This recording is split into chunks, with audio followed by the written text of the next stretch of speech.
Good morning students. छठी कक्षा की video number 14 में स्वागत है। हम वीडियो नंबर 13 में बालक शब्द रूप कर चुके हैं। बालक पुल्लिंग अकारांत। प्यारे विद्यार्थियों, ये देखिए हम अब पुल्लिंग अकारांत ही दूसरा शब्द रूप याद करेंगे। ये कुछ पुल्लिंग शब्द है जैसे नर, गज, अश्व, मृग, सिंह, कृषक, राम, देव, पिक, वानर, खग, मीन, मूषक, मगर, मकर, छात्र, मेघ, काक, हस्त, रजक, कपोत, मयूर, व्याध, सूद, शिक्षक, शुक, अनल, विडाल, चित्रक। प्यारे विद्यार्थियों, आपका जो अगला शब्द रूप है, हम मई के सिलेबस में 2 ही शब्द रूप याद करेंगे, वो भी अकारांत पुल्लिंग के। मैंने आपको नियम के साथ साथ आपको बालक शब्द रूप समझाया था। उसी तरह आपका नर शब्द रूप भी ऐसे ही है। नर अकारांत और पुल्लिंग। नर का अर्थ है मनुष्य। वही जो पहले मैंने आपको बताया था कि नियम आपको लिखते समय जो करवाए थे, अगर आप उनको याद कर लेते हो अच्छे से तो आप शब्द रूप बहुत अच्छे से लिख सकते हो बिना कोई मिस्टेक किए।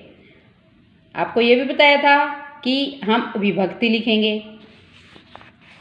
कई विद्यार्थियों को एक वचन पूरा एक साथ ऐसे याद होता है, ये वर्टिकल लाइन। लेकिन प्यारे विद्यार्थियों, इसका सही तरीका याद करने का है। प्रथमा एक वचन करेंगे, फिर द्विवचन करेंगे, फिर बहुवचन करेंगे।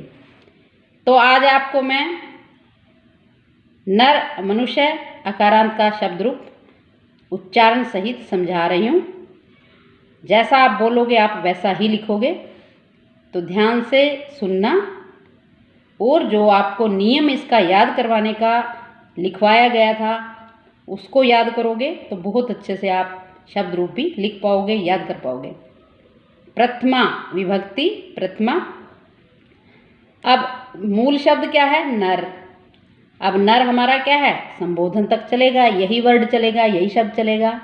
उसके रूप बदल जाते हैं। आपको बताया है कि वचन के आधार पर और लिंग के आधार पर उसके रूप अलग अलग होते हैं। रूप मतलब देखो, जैसे एक वचन में नर है, वैसे तो मूल शब्द क्या है हमारा? नर है।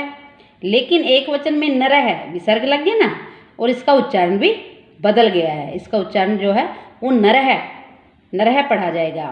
द्विवचन में नरऊ, बहुवचन नराह, द्वितीया नरम, नरऊ, नरान,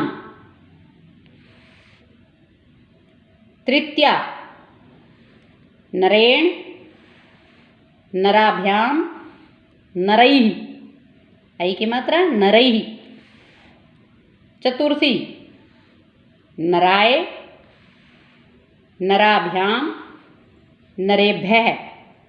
जैसे मैंने आपको क्लियर किया था बालक के शब्द रूप में, बालके भय या बालकाभ्याम, वो आपको बताया था कि इनके कुछ रूल होते हैं। संस्कृत में व्याकरण के कुछ रूल होते हैं, उनके आधार पर इनमें ये मात्राएं या जो भी मात्रा है आ की या ए की आती है, वो उस नियम के आधार पर आती है। पंचमी नरात, नराभ्याम, नरेभ्यः। षष्ठी नरस्य, नर्योः, नराणाम। सप्तमी नरे, नर्योः, नरेषु।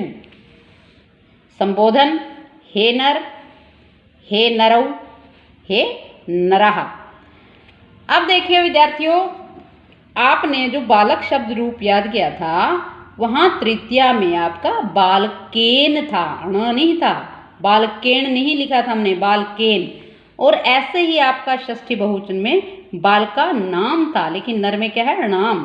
तो इनका कारण क्या है, यहाँ आपको दे रखा है विशेष में नरेण तथा नराणाम में न के स्थान पर अण है, क्योंकि नियम के अनुसार श स री र के बाद न आने पर न का ण हो जाता है। यानी कि इनका कहने का अर्थ क्या है, यदि हमारे ये वर्ण है श श री र, इनके बाद अगर कोई किसी वर्ड में न आता है तो उस न को ण हो जाता है, परंतु न अगर उसी वर्ड में न हलंत आ जाए, ये दिखा रखा आपको, न हलंत आ जाए तो वो न में नहीं बदलता। यही आपका ये डिफरेंस था।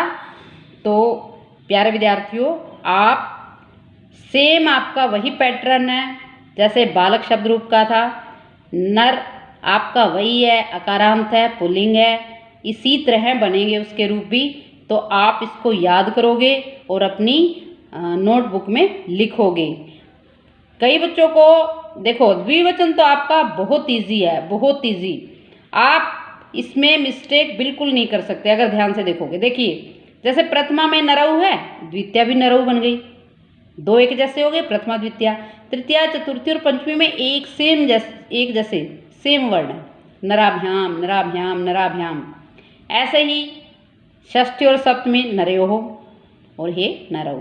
तो प्यारे विद्यार्थियों, आपको ये शब्द रूप लिखना है और याद करना है। शब्द रूप में हम दो ही याद करेंगे, एक आपका बालक का और एक नर का। धन्यवाद।